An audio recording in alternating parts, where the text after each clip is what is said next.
have dropped the video. There's a reason for that. Um, so I've been kind of exploring something that's relatively new for me, because I kind of got introduced to it probably about a month ago. And it's called the metaverse. And man, it has really, really, really captivated my attention. I am thoroughly immersed in the metaverse, and I cannot get enough of it. And I have more that I'll announce later, as far as Rose Academy in the metaverse and what we're going to transition into later on. But today I have, man, a powerful, dynamic mother-daughter duo. They're doing some wonderful, wonderful things in the metaverse land. And we're just going to talk about in general today the metaverse and what they're doing and what they kind of invited me. And thank you for that, for inviting me into your world. But yeah, so we have Miss Amilyn Castro and Miss Ali Castro today. And we'll be talking about the metaverse. We'll be talking about their project. And we'll be talking about some NFTs and the newest trends with NFTs and the metaverse. Pretty fun conversation. I really been looking forward to this conversation because I've been learning a lot. I've been learning a lot from Miss Amilyn. She's been putting me on to some knowledge. She's been dropping knowledge on me, so really appreciate that. Hi guys, how you guys doing? Hi, doing really well. Yeah, doing super good. Good. How's your day been, guys? Great. Today is a beautiful day in Phoenix. It's like 80 degrees right now. So beautiful outside, beautiful weather. Now I get to have some great conversations with creators.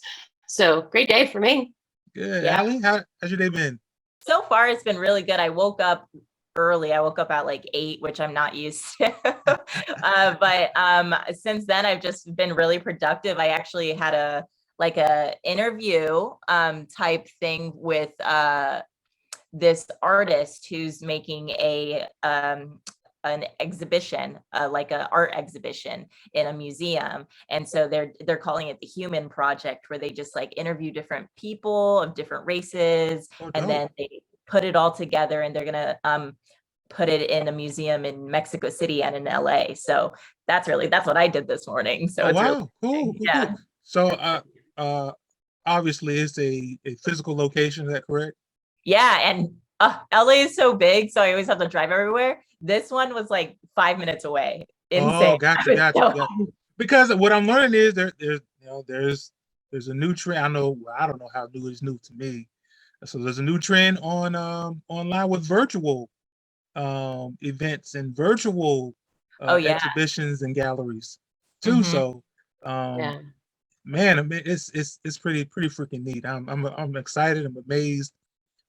Let's get into it. But first, Amilyn, let's talk about your background. Like, where you from? What's your background? Well, I'm born in Arizona, raised in Dallas for a while, and then came back. And I think that if you could say what's my background, it's a lot about finding a place where human narratives can lie. I guess that's how I summarize it. When I grew up, there were a lot of narratives that I had to fit into, with religion, I went into the military, with corporate, with higher education, with just the culture of Texas, and then moving back to Arizona, the culture here. But I was always finding that I needed to conform, right? So change the way that I am so I can align with the narrative on the outside of me. Right. And it wasn't until I started working as a counselor and working with teens and young adults in helping them prepare for college, like, who are you? What do you want? How are you going to get it? That I realized that this was something that the majority of teens and young adults were experiencing. And it wasn't just my upbringing through those years. It seemed to be prevalent amongst all of them. We're always told what life is, what to do. Right. Yeah. And then we try so very hard to fit into that. And most of us from a narrative of survival, right? So I have to do good so that I can survive. And when I started doing my doctoral program at Grand Canyon, and there's signs all over Grand Canyon University's campus that says, find your purpose. And I was doing research on thriving, right? What does it take to get a college student to be successful in college, right? But thriving, not just getting grades and getting through it.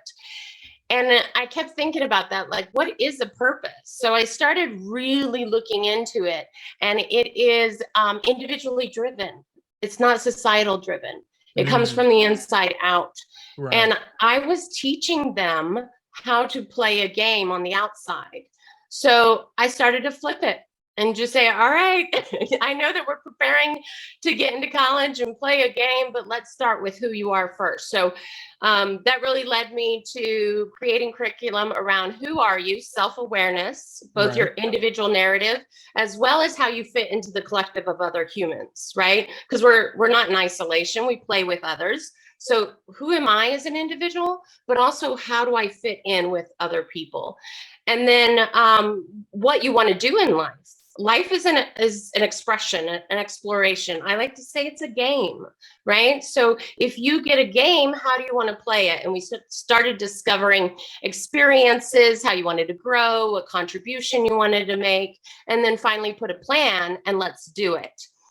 2016, the World Economic Forum started talking about the fourth industrial revolution. In my research, I came across it and I'm like, what the heck is this fourth industrial revolution? I was familiar with the internet. I knew it was there. But really what the fourth industrial revolution was, it's about everything we're experiencing right now, right? Decentralization of power, of resources, individual creation. The creator economy is very prevalent now, where we went from the influence people economy, the influencer economy, to the now we're trying to get people to create on their own rather than just come follow me. Now it's find your own path. So all of this, like from my own individual life path, through my studies, through my awareness and working with teens and young adults, really hit a head during the pandemic. Because that's when we realized a lot of our narratives were breaking down, right? Things stopped and we all had to stop and think, what the heck am I doing with my life? What's working? What's not? You know, we had time to breathe. Yeah. And it was during that time that I started to learn about the decentralized way of teaching. I was looking at decentralized way, and I didn't like Zoom so much. I mean, it's still looking at a screen, right? But I found virtual reality. And virtual reality was aligned with the visions that I had seen in my head of what's possible, right? So have you ever had a memory, like something like it's new, but it's a memory, right? It's so clear, an Like idea or something comes to your mind. Yeah, all the time, like deja vu. Yeah. Right. Yeah. So yeah, I have them all the time. And they're, you know, it's a neat experience, to be honest with you. It definitely hits you to the core, right? You're like, whoa, this is weird. I can feel it. I can feel it.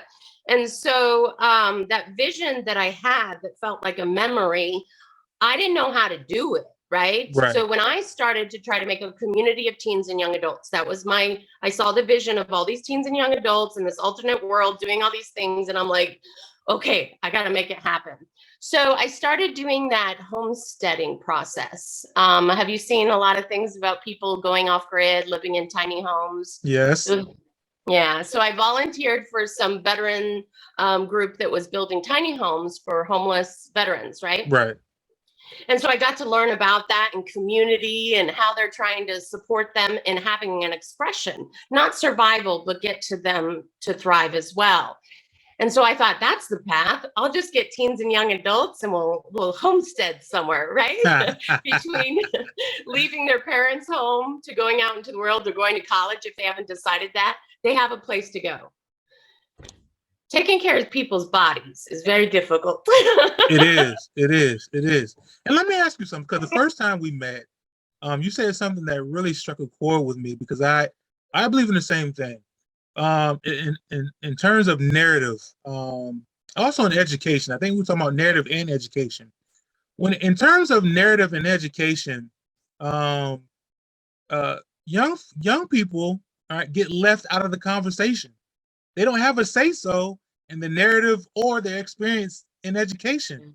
Dive into that a little bit. Like, what are your thoughts about that particular? Well, I'm definitely in education and education reform circles now, but I think that it makes sense for why we wanted to educate. Like in my community college, or the community college that I work at, we do workforce management, right? Right. So we're trying to prepare individuals for jobs.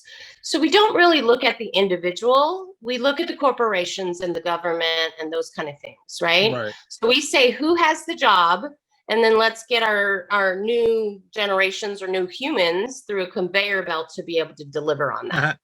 And when you think about our nation, we do that as well, right? When we compete on the global level, we just see what everybody's doing, and then we try to shove all of our humans from whatever borders we have into that process. And I have a feeling we're doing the same with green energy and those kind of things, right? The infrastructure, right, that kind of stuff. It's still workforce management. So we're still using humans to meet the needs of somebody else's vision.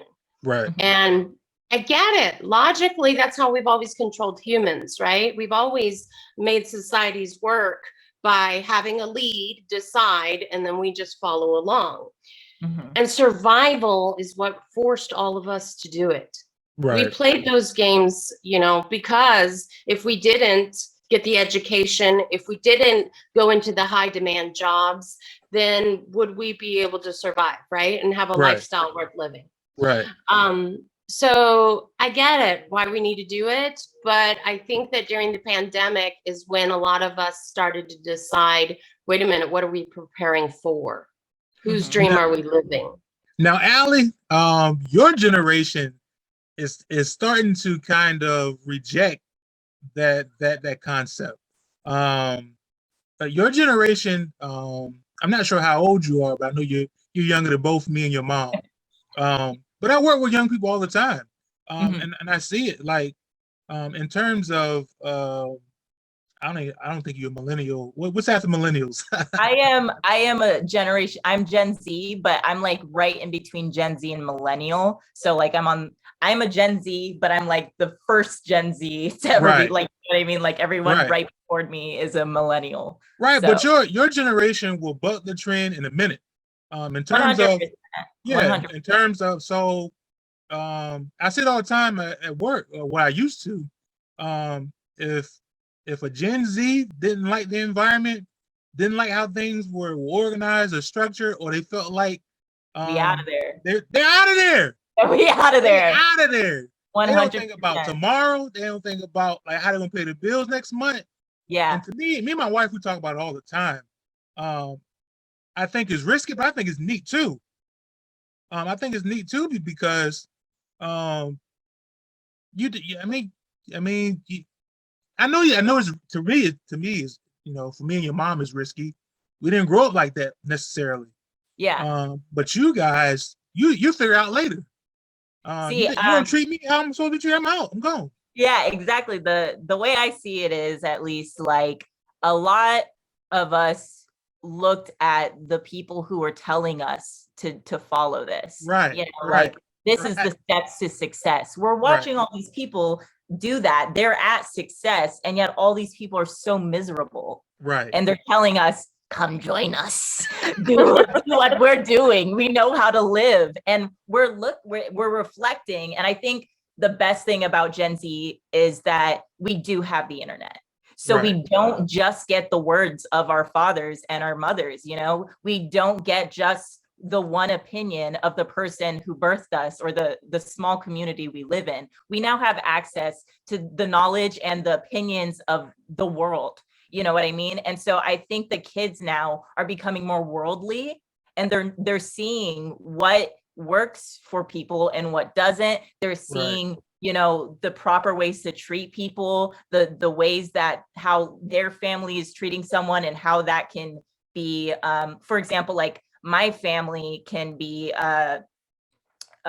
old school or whatever. And I think that like whenever I go around them, and I like at first when I was raised by them, by my grandmother specifically, very conservative, very like one way of thinking, which is fine. It's how it's always been for her, right? But Right. I was quite a bit younger than everybody who was raising me, right? So Right. I just had totally different opinions, and I had access to information. And for me, the difference between me and another Gen Z who was raised by like a millennial, I was raised by a boomer. So the difference to me is that I was raised to be quiet and to listen to your elders, you know, and just, you know, this is the way that things are, and the world is bad and stuff like that. It was hard for me to figure out my own truths and see the narrative that was being written for me. Like I feel like I was taught to not question the status quo. Don't question how things have always been, right? And it's crazy because my peers weren't necessarily taught that. I specifically was taught that. And I had to battle, and I feel like that's sort of what a lot of adults are going through, is battling what the status quo even is, and Right. like who Right. sets that and why Right. we should follow it. And just questioning yourself. I feel like that's just like the hardest thing that any human can do, is reflect on yourself and see if your morals are like pure morals, or the morals that you want or not. You know what I mean? Right. Right. To admit Right. you're wrong, I feel like is just a huge challenge that we all face as humans. And but I think once you can admit that you're wrong, that leaves room for growth. Oh, absolutely, absolutely. Now how long have you been a, I don't know if you qualify yourself as an artist. Yeah, Uh okay, so how yeah, long have I'm an you artist. how long have you I, been an artist, and when did you know that you had this I particular skill? have been an artist since day one. I think Okay. when I was like 3, 4 something, my aunt gave me a big book to draw, like a big artist book that I don't think a 4-year-old should have had this much paper.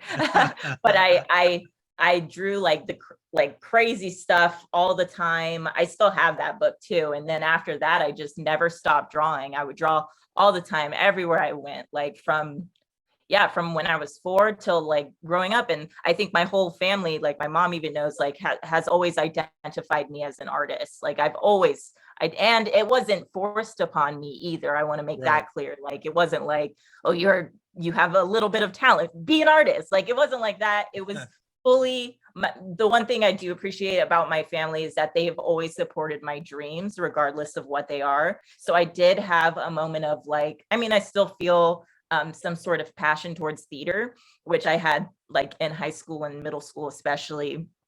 As I'm growing up, though, like my number one love has become like art. You know, it's the thing that comes naturally to me. It never, I mean, sometimes it feels like work, but mainly it's stuff that I enjoy. I always enjoy the outcome and like the expressions that I see when I give people art, you know what I mean? Like, and the stories that I can tell through my work. I Right. always I always thought that, you know, a lot of the time I was people try to put me in a box being biracial and being like kind of a geek and a girly girl who really likes boy stuff. I was never able to find a box Mhm. to be in, you know, to be Right. comfortable in. And I think through my art, I could let other people see into my world. And I could get other people to understand me as a person more, you know, like people just can see what's important to me and what my values are through my art, I feel like. And so I just keep making it because I feel like the best way for people to hear my voice. Right. Now, you talk about boxes. What kind of artist do you classify yourself as? Like, or what See, genre? I don't. it is so hard for me to do that because like again, like I'm just not good with boxes. I want to be everything. So I Right. usually just say I'm an artist, You're an but artist. generally I do mainly illustrations animations and I guess storyboard work a lot. Right. So storyboard has a lot to do with like storytelling and stuff. So does animations. Those two go hand in hand. And then the illustrations is just like, you know, drawing what I like, drawing. I like to create a lot of like landscape work and sci-fi work. When you say creating landscape, worlds. when you say landscape, what do you I mean, mean? like world building. I was really into it last year, and I'm still trying to learn more about it. But world building. So basically, like creating an entire universe out of nothing. Ah, That has been like something that I admire the most. Like when I right, see other people's artwork, if right. they can create an entire world that like it tells a story, it has, you know, the right lighting, it has elements of character, and just so much like imagination goes into it, you know, and they're pulling from reality too. So it's Right. just insane work that people are coming from, like it's coming from their Listen, head.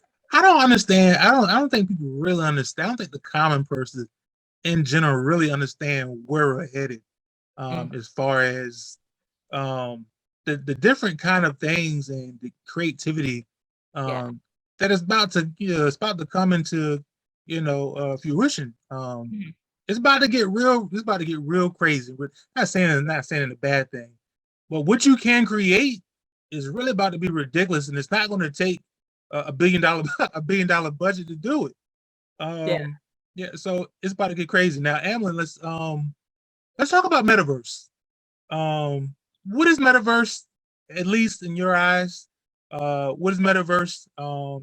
And kind of how did you you know, first discover it, and you know what is your work in regards to the metaverse?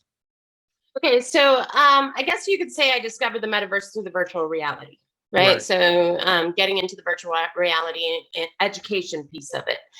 And to me, what the metaverse is, and there's a lot of debate about this. This is what's so exciting, Aaron, is it Oh is man, I new. get it. We don't know. We're making it as we go. You know, Right. that's the beautiful thing. But there's conversations happening, right? So if you think of the internet 1.0, 2.0, we're in 3.0. Okay. So think of the internet as just that screen that all you could do was read, right? And then maybe you had a chat room or something, but it wasn't really the commerce and those kind of stuff at the beginning, right? Right. And then the commerce opened up, and now we have two-way, right? We could interact with other people, not just read what they post, but now we can have live interaction. But it's still kind of you're behind a screen, right? Right. Web 3.0 removes the screen. So think of it, we're connecting the planet, right? All humans now can connect to all humans as long as they have the internet service and all that, which we're bringing on more planet-wide, right? So Right. there's a lot of efforts with Starlink and things like that, and the Helio and all these things to get people online and to get our world connected to the digital space. So the Internet of Things, have you heard that? Where everything will talk to everything, like 5G kind of aspect. Well, not it hasn't been not in those terms, but yes. Yeah, like that will be the metaverse, part of the metaverse. It's just Right. think of it in terms of the internet is no longer just in your smartphone. The Like a internet smart is house. now connected to everything in our world, Yeah. including if you want to go as far as Neuralink, right? Have you heard of Well, I mean, Neuralink? I was telling one of my friends that's where we're headed. Yeah. Yeah, that's where we're headed. That's it. So now we teleport. I know I'm going off, you know, and into the deep end. So now we teleport through avatars, right?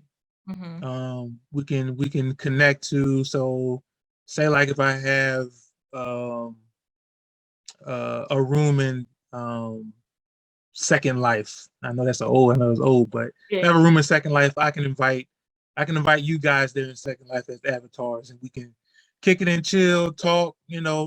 chop it up, have fun, listen to some music, enjoy a concert, a movie. Mhm. Um, but I think eventually, and I'm not sure how far down the line this will be, but eventually we'll be able to teleport without the use of avatars.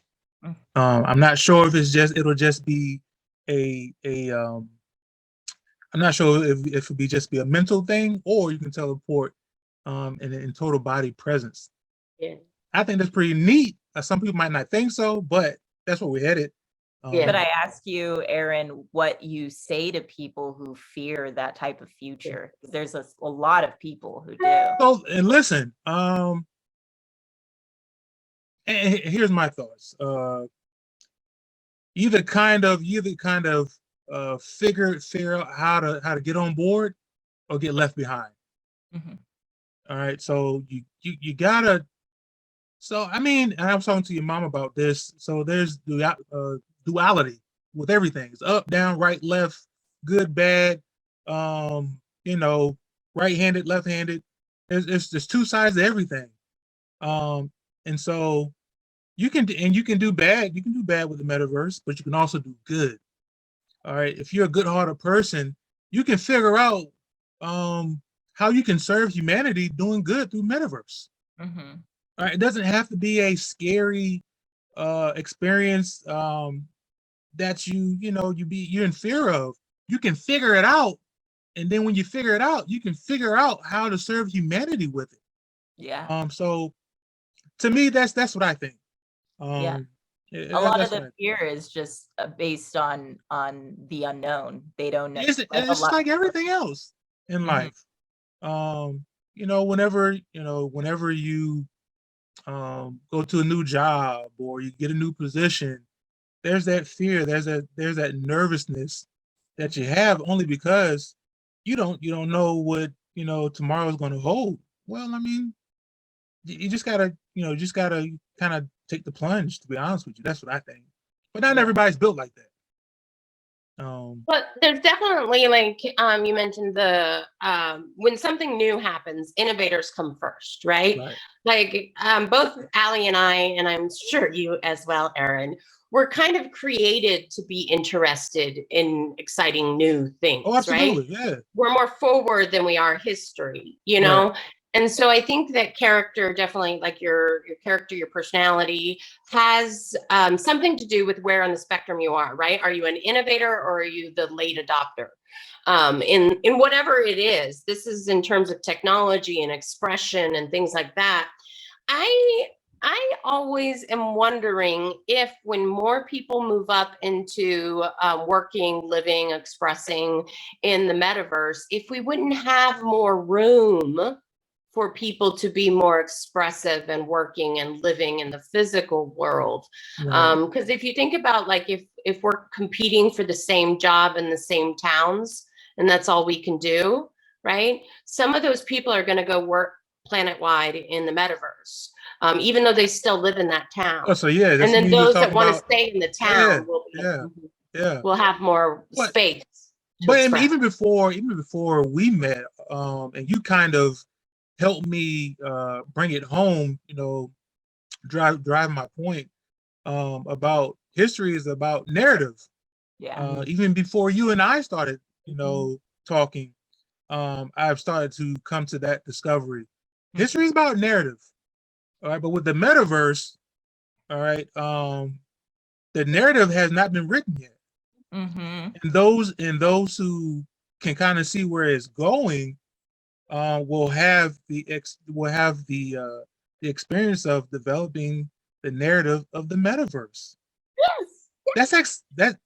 Man, listen. So there's not many things that we can decide on about the narrative of things.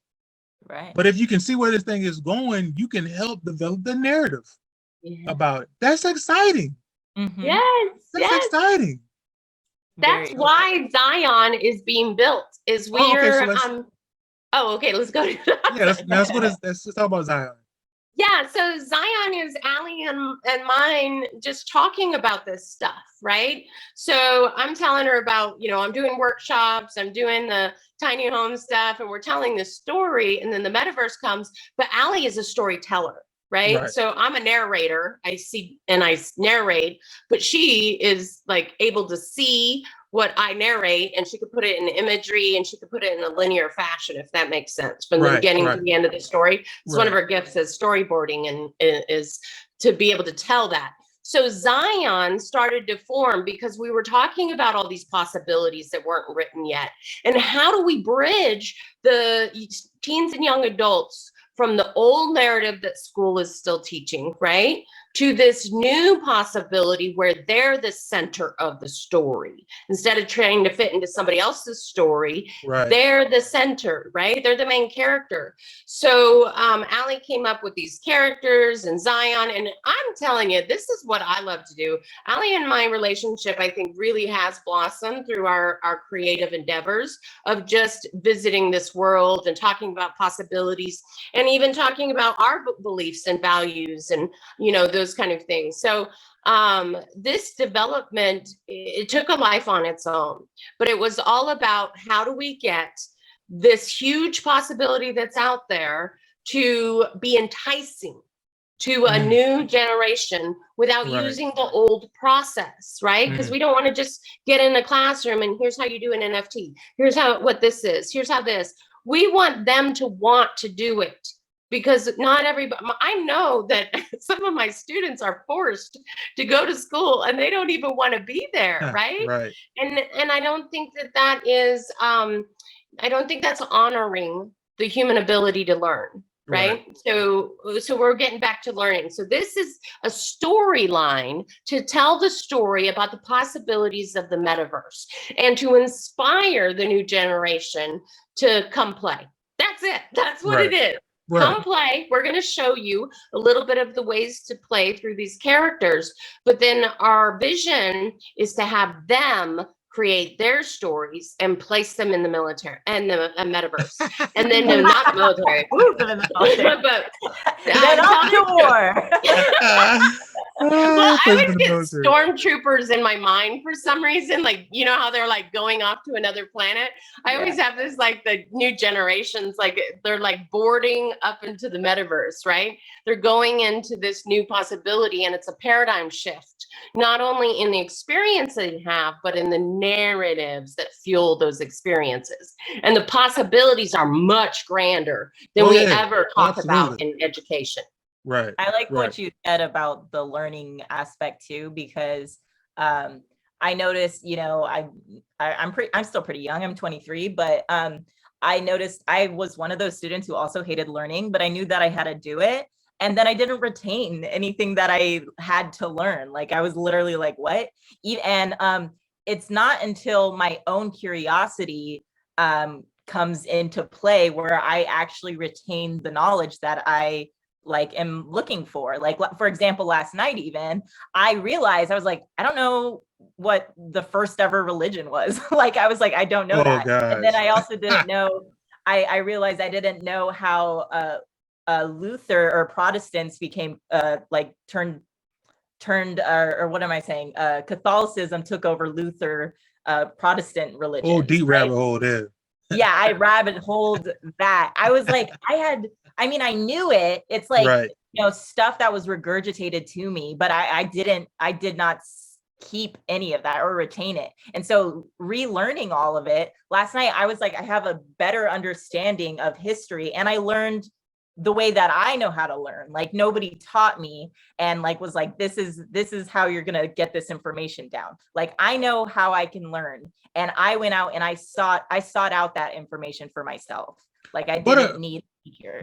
But imagine being chastised for that though. Like that was pretty much my life. Like I didn't hate learning, but I hated how I was forced to learn. And that's the reason why I've kind of created my own educational model, because there are millions of kids just like me that are going through the educational system who are failing because no one has figured out how they learn. And education and learning is not a cookie cutter process. It's not a one size fits all. And our present day education system does a horrible job of figuring out or helping students figure out who they are as a student and how they learn. They do a horrible job at that. And I think even with the metaverse, I think it's going to still take a long time before they adopt what's going on. Education in general just takes a long time to catch up. in my opinion. I don't know if that's going to be the only game in town. I think that's why. I mean, even in my own time with education, I've kind of, you know, when you hit the ceiling, Mm-hmm. I've hit the ceiling. And now yeah. it's like, okay, so if we're going to do reform, education reform, right? We may not be able to do it in the education system because it's their job to continue it, right? They do evolve a little bit. You know, it's a slow process. It's like moving one of them ships, right? Right. But they're not the only game in town anymore. I am very much with learning. I love learning. That's like my soul loves to learn. Right. But you can learn from anywhere, right? So why do I have to like pay the money to sit in a class to just get that? But that's where professor we're I shifting to. That's where we're going. Mhm. That is where we're going. That is where we're headed. Mhm. And the powers that be, you know, they're going to take their time transitioning if they ever do, just because that has worked forever. But individuals like, you know, like Ali, they're going to see what's going on, and they're going to figure out that they can tell their own story, and be creative and express themselves however they want to. And that's what's going to be more appealing to them. And that's what's going to drive the metaverse style of learning to where it's going to go to eventually. So it's I'm excited. I am. Yeah. Like, What do you guys think about, because you both are educators, what do you guys think about the other educators in your field? Like, do a lot of the other teachers agree with the way that things are going? Do you see a heck lot no. of allies? Well, in my experience, they you know, they think the same thing. But they're forced to educate our kids in a particular manner that does not work. They know it doesn't work. All right. They have the answers on how it could work. But because they're pigeonholed, and they have to do a job, you know, according to the academic standards of the state, you know, they of course they want to do survival, they want to feed their family, you know, they want to, you know, they got to make a way for themselves. So they go to work and they do their job. And, you know, for people who love education, love kids, I mean, even though they don't, I mean, we don't get paid enough for it, it's still a good enough job where you can go to and still see where you know, where you fit in the world. But educators and you know, that I come in contact with, that I know, they know that our system doesn't work anymore. But they have no, they're handcuffed. Emily, I don't know what your experience is. What do you think? Well, I think that it is a matter of they're playing a game that's already been defined and they know they're playing a game. And for whatever reason, it's very hard to switch, right? I'm a bit of a rebel anyway, so I'm always pushing the boundaries. Right. But when I started pushing the boundaries, my chair is so amazing. He'll never tell me no. He'll just never tell me yes. But he basically, we were in a meeting and I was getting very passionate that we were just going to make another textbook with the same old information. And I was like, why are we creating a solution by creating the same thing we did in the past? You know, and he said, Amilyn, go find your Wozniak and go build it yourself. You're in the wrong place. I'm trying to play a game that doesn't belong in traditional workforce preparation education. I can't blame them for me wanting to change my game, like a relationship, right? I'm in a relationship, we have an agreement. All of a sudden I change my mind and I'm like, ooh, I want that. And they're like, go on with yourself. That's not what we agreed on. And so they don't say no. They're not like, you're crazy, forget about it. They're more like, no, we're not doing that.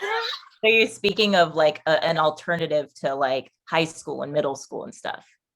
That's cool. Like I mean, nobody ever thinks of that. You know, they're always just like public school, private school. That's it, or homeschool. You know, but to introduce even more options of schools would be so awesome, because then kids have the choice and parents have the choice to choose, like, you know. Well, that's where I'm headed, and that's why I'm so intrigued about metaverse, because it's not public school and it's not private school. Right. It's the metaverse. Right. It's the world. So and it's not regulated. Right. It's not regulated. There's no who's regulating the metaverse. There you go. That can be a good thing and a bad thing, but for me, I like to play by my own rules. I don't like anyone really telling me what my rules should be. The metaverse fits perfect for me. I just have to decide. And that's why our conversations will be so unique and so fun. So we just have to decide how we can recruit. I can recruit the old model into the new model. I don't think it'd be that hard, but I think there'll be some resistance, to be honest with you, because people resist what's new and what they don't understand. Yeah. Yeah. But I don't think that that's our effort, is try to convince people that this is a new way. I think that we're speaking to the people who already feel that desire to play a different game and just need to find their people. You know? Yeah. Well, yeah. I can agree with that. Yeah. I can agree with that. So one thing that I think about in creating in the metaverse, and I'm doing my podcast to try to just track this as well, the process, because one thing that frustrates me is when we're talking about success, people always say, look, they're successful, go do what they did. Right. But they track the things that worked for them. They forget to track all the things that failed. Right. And we are going into a world of creation, which means just as equal of creation, we're going to have failure, right? We're going to make something, we're going to go love it. And then we're going to make something, and we're going to go hate it. Yep. But we don't allow for that in education, right? Failure is a horrible thing, all this stuff, But in the metaverse, what I'm finding with working with you guys and with Russ and with everybody else that's kind of popped into our realm and stuff like CK, it's a matter of, are we okay not knowing what we're doing and just having faith a little bit? Good. I'm good. I'm good, man. Yeah. I'm in hog heaven. Like, Yeah. I don't need to. I don't necessarily need to know where the destination will end. Yeah. I just like the journey. Mm-hmm. I just like paving the roads. I like building my own buildings that look nice to me. And it'll end when it ends. That's awesome. the way I think about it. But I'm going to enjoy building it. I'm not going to really worry about where it ends or how it looks. When the end is here, I'm gonna enjoy the journey. That's awesome. That's an awesome way to look at it. I think that's the key of what we're doing, is instead of building a destination or just a vision of it's going to look like this, it's going to be like this. We're walking the journey, the path. We're starting the journey, and we're saying, "Hey, y'all, come along, come walk with us." Yeah, and that's it. But most people don't want to volunteer for that. They want to travel the path that's already been paved. There's nothing Why do you think that is? When we think about it, our society has set us up for that conditioning. Yeah. I see it as not everyone can be an inventor of something new. Not everyone can, be the first one to discover lightning. You know what I mean? Like, there are special people in the world, I'll say, but those special people are the ones who pave the way for everyone else. And so we just have to create the space for those people to explore and set down the path, basically, for all the other people who do tend to follow, which is not a bad thing at all. There's people who shine, and then there's people who have to learn how to shine from those people. You know what I mean? And not saying that anyone is better than anyone else or anything like that, but we all have roles that we're like genetically designed for, and I think that I'm a firm believer in you can like make your own destiny or whatever. But I do think that I don't worry as much for the people who are afraid, because once the people who aren't get on it and show that it's safe, those people who jump in the water, then those people who are dipping their toes in can jump in after them once they see it safe. And then when they jump in, they can say, "Oh, I found a new way to swim. Or I found a new way to build a boat that's that can travel the same." Or us building it is going to bring new discoveries. That's going to be it's gonna be pretty, man. It's gonna be pretty. It's gonna be neat, also man. awesome. I just keep thinking about, I don't know which one of you guys said it, but the person in the small town who applies for the same job and never has like an opportunity, and then they get on the metaverse and they have endless opportunities. That right there is a game changer for sure. Like, Oh, absolutely. just like the exposure to other people, I feel like, and without them having to leave their comfort zone is so awesome. I know so many people who have the ability to be a worldly type of person, but they cannot leave their home and their community and the roots that they've planted. But And you know what? awesome. I've heard that's one of the cons about the metaverse that people are really scared of. They feel like it's dehumanizing society. They feel like people won't come outside to play anymore. They're gonna be stuck in their house just on metaverse, in virtual reality land, and and build their reality there, as opposed to really going out to concerts and really enjoying social events. They're nervous that the world's going to be dehumanized. And Erin, I'd like to kind of address that too, because I thought a lot about that as well. With listening to Yuval Harari and how the division is gonna, like, they were projecting a division, just because those that take opportunities for this Web 3.0, it's kind of like when the internet happened, right? Some people were wanting to get onto the digital space, and some people were like, "No, I'm good." Right. So there does provide more opportunities to this one than what's in the old narrative, I guess. But we tend to look at things on the extremes, black and white, right? We do. It's the extremes. We do. So our fear is saying, if I go into this digital universe a little bit, I'm never gonna get out. That may happen over generations. If we get off planet, we may live in the metaverse.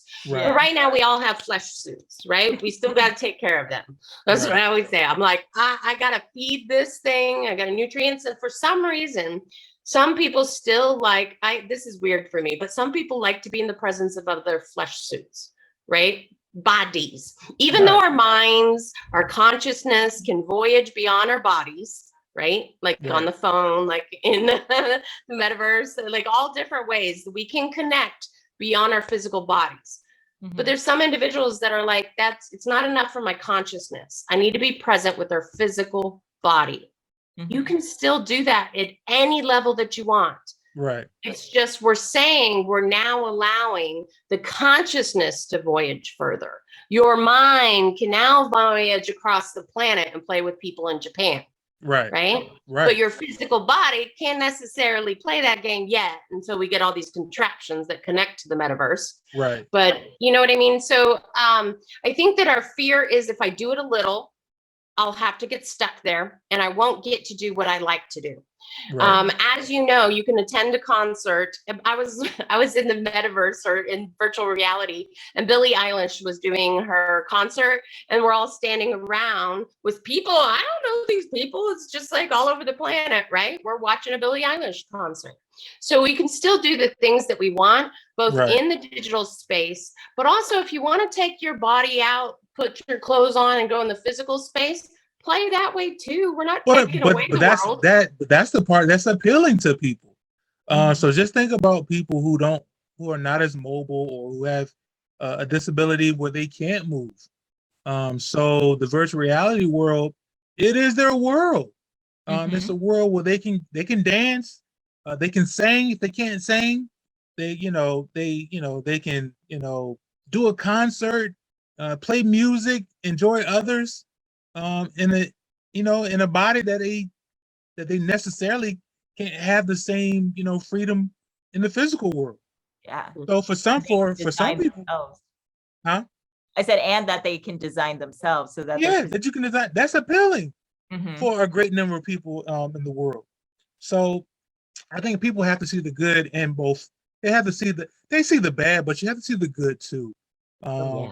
I just see it as like, it's interesting that people are so afraid of screens when already, like, what's the difference between being stuck behind a screen and being stuck behind a screen at at work, at Right, a job, or right. being stuck behind a desk every single day doing the same thing. I don't see the difference really. I mean, I do see a difference. I see a much better difference with virtual reality because there's way more possibilities and way more things. But you're at like half of the world is already stuck in the same routine Right, behind a desk right, doing things right, that they don't want to right. do. Then let's also talk about ownership too, though, that the metaverse is going to provide with the NFTs. Mhm. Talk about that a little bit. Now, I mean, I got to throw that question out to you both because I'm still learning. I'm still jogging the first base, and you guys might be on second. It can explain a little bit better than I can. But let's talk about NFTs. What are those, and what's the power of NFTs, and where are we going with NFTs? Okay, so non-fungible tokens, right? That's what they are, basically unique representations of value. So if you think of it, we're making unique representations of value. In our 3D world or this physical world, that might be a shirt that you have, right? But it's not just a shirt you get at Walmart in the metaverse necessarily. You could have a shirt designed specifically for you, right? There's all these individual creators. I always say it's creation for the wanting. Those that want will be able to create value. And if you infinitely can create value, that brings wealth.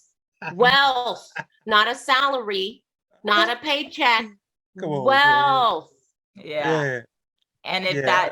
if that like blows up to like my how I see it at least is like if we're in the metaverse and I have an apple, anybody who comes up to me is going to be like, so what? It's an apple. But when if I say, this is the only apple in the entire metaverse, this is the only one. And guess what? If I press this button, the apple does a little dance and it does all this crazy stuff, right? And it helps me with my homework, let's say. Like it's so many things this one apple can do.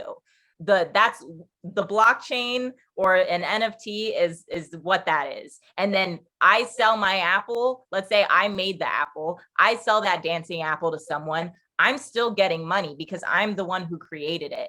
They get to enjoy it. And if somebody comes along and goes, that's a neat apple, they can sell it, make money from the apple, me make money, and No then middleman. that other person have it. No And so middleman. it's like amazing Middleman.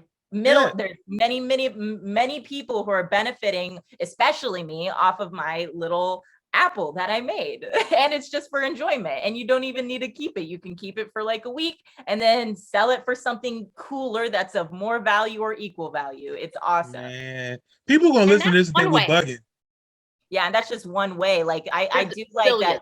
that there's NFTs where it's like you buy an NFT and with the NFT you get a secret map. And on that map, maybe somewhere in the metaverse, there's a treasure or some cool place that nobody knows. You can follow that map with that NFT. You go there and then maybe you sell that NFT for somebody else to enjoy it. But it's like awesome. Yeah. Infinite Songs possibilities, and man. And yeah, Infinite possibilities. If you yeah. can think it and create it, the world is yours, man. The world is exactly. yours. We That's can say that and mean it now, Aaron. We used to Yeah. say that in education all the time, and it was a little bit of BS, and now it's true.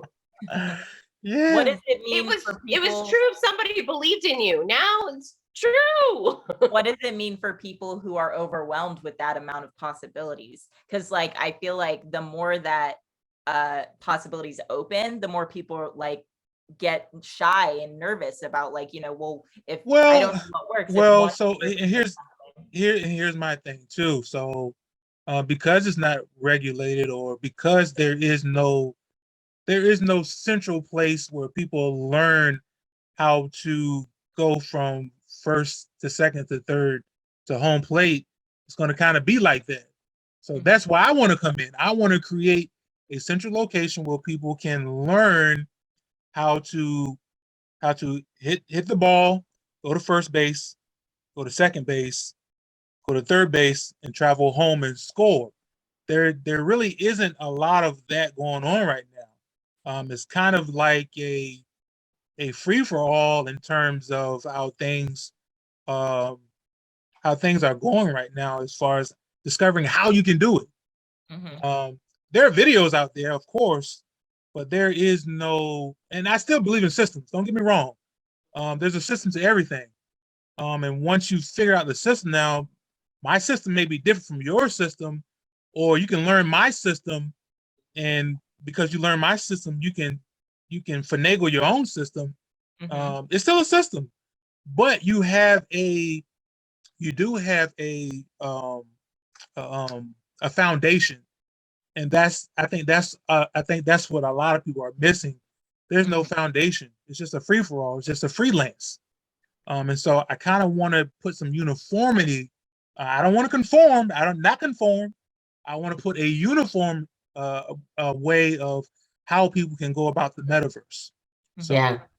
Well, that's what we're doing with the Zion. I really see Zion as the possibility storyline that leads us into those resources, like you said, and then the ultimate metaverse for teens and young adults exclusively. So let's talk about that. I know that you'll be talking to CK Onyx University, but looking at what he's doing is that education of, it's funny because it's like new world, but it's old world education style when people really did learn out of curiosity, right? Right. So he wants to provide that with all the resources, and he's a master storyteller too. I mean, great storytelling. I can't wait to talk to him. Oh, yeah. But I think that what it is like you said, have a system. We need to be able to communicate. This is what we see. We've gone into the forest. We've marked a couple of trees and led down some breadcrumbs so that you can come with a little bit more confidence and not have to get lost in the entire forest. Right. A direction. Right. But it's not like forcing them, you must go this way, do it this way, do it this way. We're providing them resources and saying, we're here to support your way. Right. And that's how I align with your story. I get it. I get it because we're on the same journey. Like we're trying to provide the same things. And so that's why when I heard what you're trying to do and I heard your story, I got it right off the bat. I didn't have to let it travel through my neurons and then let it. I got it right off the bat. So I'm excited. I really am. I really am. Yeah. So where do we take this conversation? What's our call to action for right now, today? Well, we're unfolding this. Today is like a part of our journey getting there. So I think that what we're doing is we're constantly calling the curious. If you're curious about this, come join us in the conversations of figuring out how to make that path or make that system or make the foundation for other people to come play.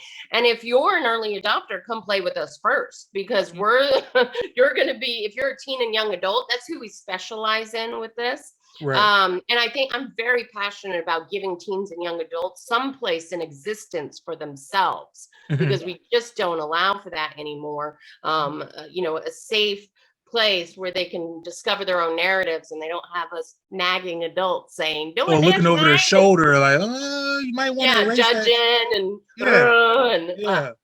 so the metaverse of Zion is only for teens and young adults from 13 to 24, and we're not allowed in that. As adults, we're supporting those people, but we're not telling them how to but play. I'm with that though. I'm with that. Yeah. I'm too old.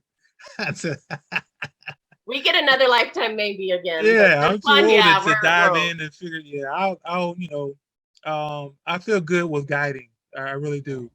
I feel good with guiding, being a guide. I'm good with that. Now, Ali, you're 23, so you have a year.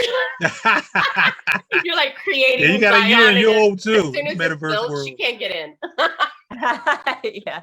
No, I feel good as a in-between guide. Like I feel like I have enough insight that I can give opinions in like a Gen Z. But also I can guide. Like I am old enough that I have a little bit of wisdom under my belt, a little bit. I'm still only 23, but I have something to share with people who are my age and younger. And the fact that I have such a huge interest in the media that they consume, and I want to be a creator of cartoons and stuff. And cartoons are immediately,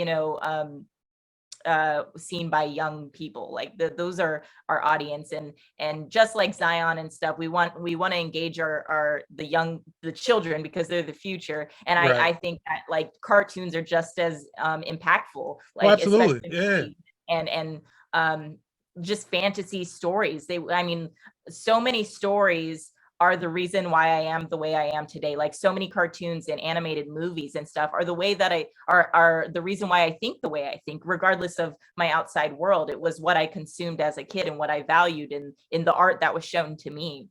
And so I want to contribute that to the next generation too, and tell good stories, amazing stories about the world and the future. I want to show that we can still talk about princesses and fantasy stuff and sci-fi stuff, and look towards the future. Right. Like have the Right. beauty of the past, but have the ideas of the future in it.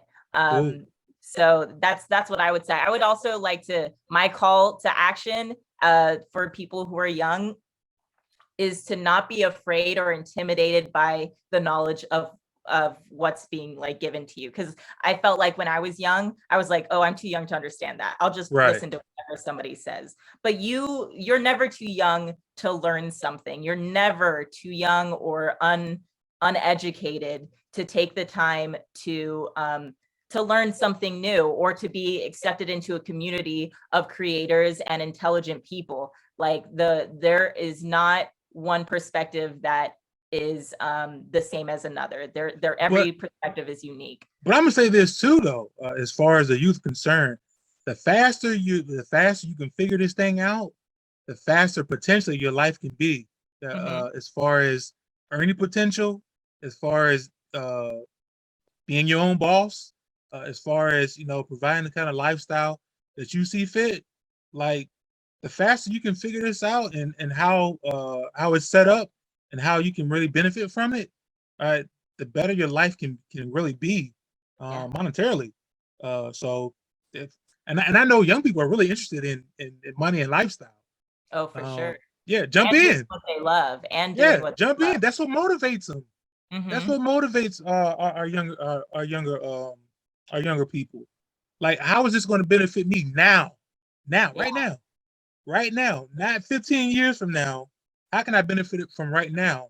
And that's what the metaverse is. You can benefit right freaking now, right now, if you once you figure it out. So, and the fact that it can be anything too, that it's not just like what's already been shown to us before. We can make up our own paths essentially. dope, yeah, dope. Like regardless of what our interests are, whether it be button making, we can make button making a whole business. We can Right. a source of wealth if you believe in your passion. It's crazy. Like my mom said, it's crazy that you can actually say anything that you believe can be possible, Oh, and it's absolutely. not a fairy tale anymore. It's reality, and that's Dope, just next level. It's awesome. dope, dope. And so, for the record, these characters that you see, that are the backgrounds, you designed these, right? Yeah, I did. This is I don't know, this is our first draft of the characters of Zion, the Right. people who lay down the narrative of Zion. But as you can see, like we have like techie people, like this guy who's really into tech. We have this artist girl over here who has paint all over her hands and a bunny because it's cute. And then we have this guy who is modeled after my boyfriend, but he actually is kind of it has an appreciation for the past. As you can see, he's reading a book. And yeah, so okay. He's reading a book, and I gave him characteristics of my boyfriend, which is like pessimistic a little bit, but also like romanticizes the past. And I don't think there's anything wrong with appreciating history and appreciating the evolution of humanity. I think that's awesome, and that's a way that we can continue evolving, is by always looking back and seeing what we did, but not continuing what we did. We always need to be growing and changing. That's why he has this kind of techie stuff coming out of the book. It's not just a regular book like in my mom's picture. Yeah, it shows interesting that I did this before Meta came out, right? Yes, I thought that too, Ali. This is the Meta logo, and I drew this before it came out. Oh, yeah. Yeah, It's Yeah. infinity. Yeah. Infinity, which is also, not to geek out or anything, but essentially this goes along with time too, and how time isn't in a completely straight Linear. what am I saying?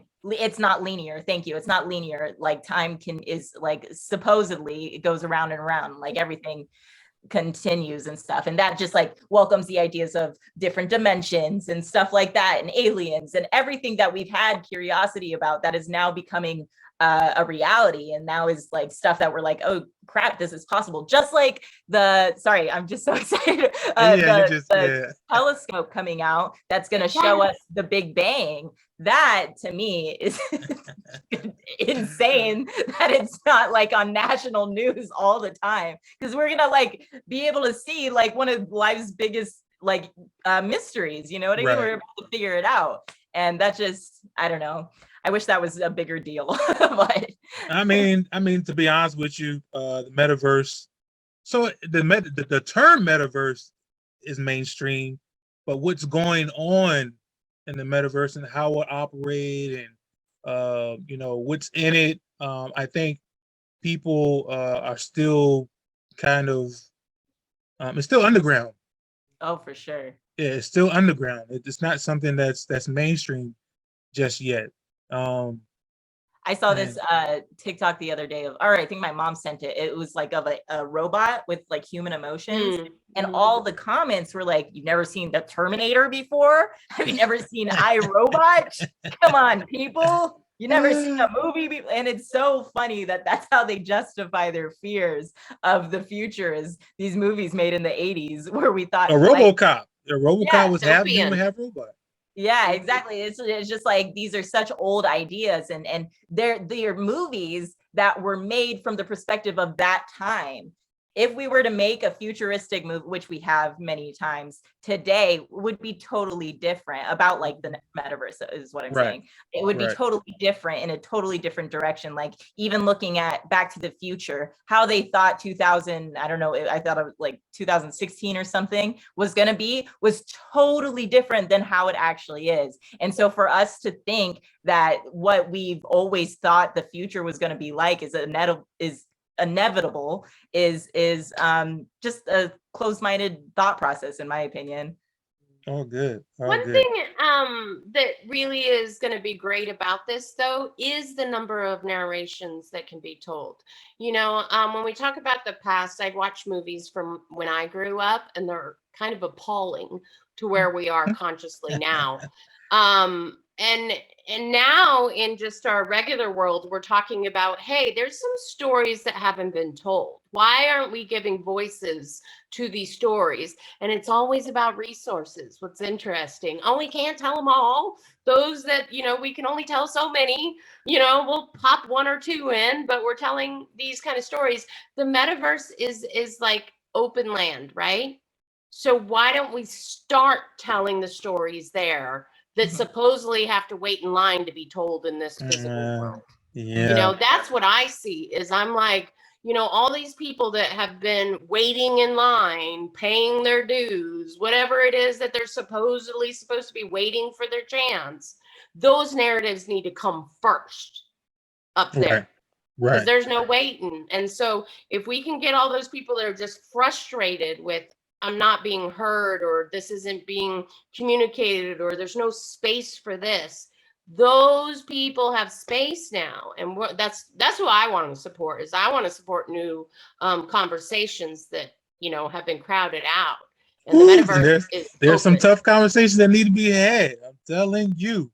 We're on a journey, you said, right? We're on a journey. Sometimes on that journey, we can afford to fall down and get scraped if we're willing to help each other back up. But we don't have to wait for permission to do it up there. Right. You know? Right. And I think that's what the coolest thing is, you know, you got to have courage. If anything I've learned in this process, you doubting yourself is a big thing that happens, right? But once you get confidence in yourself by starting to walk the path, you join other people who are where you're kind of at, right? Right. And when you blend with them, like blending with y'all, confidence shoots up the roof. You're like, oh, wait, I'm not absolutely. the crazy one. I got this, right? Imagine that times all these buried stories that are in the world today, and how that can And the change your people who paradigm need of it how we have exist. access to them too. Yeah. Yeah. That's what gives me goosebumps, is that's an entire new universe expression that can come from all these stories that exist and aren't being told. It's like a whole nother human expression. We can go on forever. Yeah. But I really think this is a great place, a great stopping place just for this conversation. Yep. And Amilyn, we're going to continue this conversation. We're going to add more innovators, more creators to the narrative, to the metaverse process. We're going to talk about it. There's some neat things going on. I know in fashion, even in music, that there are some incredible things that's going on. And the great thing about the metaverse is people who are really doing it in the metaverse, you reach out to them and they hit you back. Yeah. Yes. Responsive. Yes. Yeah, I'm talking about people like that who too. are making major moves in the meta because this community is just not that big yet. And a lot of people just don't get it. So when you actually meet somebody who gets it and who's just as intrigued and motivated as you are, even you can even tell in the LinkedIn messages they're excited to tell more about what they're doing and sharing their story. It's not like I'm gonna say the other side. It's not like the other side where everybody has worked themselves all the way up the corporate ladder and they're too good to talk to the bottom. It's not like that. Yeah, there's not a lot of gatekeeping anymore. I said there's not that much gatekeeping. No, there you go. There you go. The gatekeeping does not exist as it does in the other on the other side. Other side, yeah. We are now on the other side of the veil. Yeah. So LinkedIn. Oh, go ahead. No, I'm just saying collaboration is at an all-time high in the metaverse world. And LinkedIn is where I'm going to find everybody. Now, Twitter's a good place. TikTok, Ali and I, that's how we say I love you, is we send each other TikToks. But I mean, TikTok's starting to blow up about the metaverse. Here's what I tell my students is look at what your social media is giving you, right? And start to control your algorithms. So start searching within TikTok for metaverse, for NFT, for crypto, for virtual reality, augmented reality, robotics, blockchain. Start using your social media to serve you. When you're passive, you're serving the Facebook and the TikTok and the YouTube and all that. But it's the same with education, right? But when you're intentional and you start searching for these words that you've heard us talk about that you're like, I don't know what that is, put them in there. You'll start getting a trickle of information and people. And remember, it's not a lot. You'll start to recognize people over and over again and be like, I've been listening to Amilyn for the last 6 months for some reason. I don't know why I know this stuff. Is because that's learning. It's not sit down in 16 weeks, 2 days a week, have an assignment, have a test. Just expose yourselves to the ways that you already are exposing yourself to information in the world. Do it intentionally about this metaverse. There you go. I love it. I love it. I love it. Cool. All right, guys. That's it for tonight. I think this is an awesome starting point. And I really enjoyed this conversation. I really did. And I think I'm going to enjoy what's going to come in the future, and what we're going to create with Zion and that storyline and getting more people in. I mean, I'm excited. I really am. I really am. So, but for now, all good things must come to an end, and they certainly come to an end, but with great pleasure. But I'm out. I'm out. You guys enjoy the rest of your night.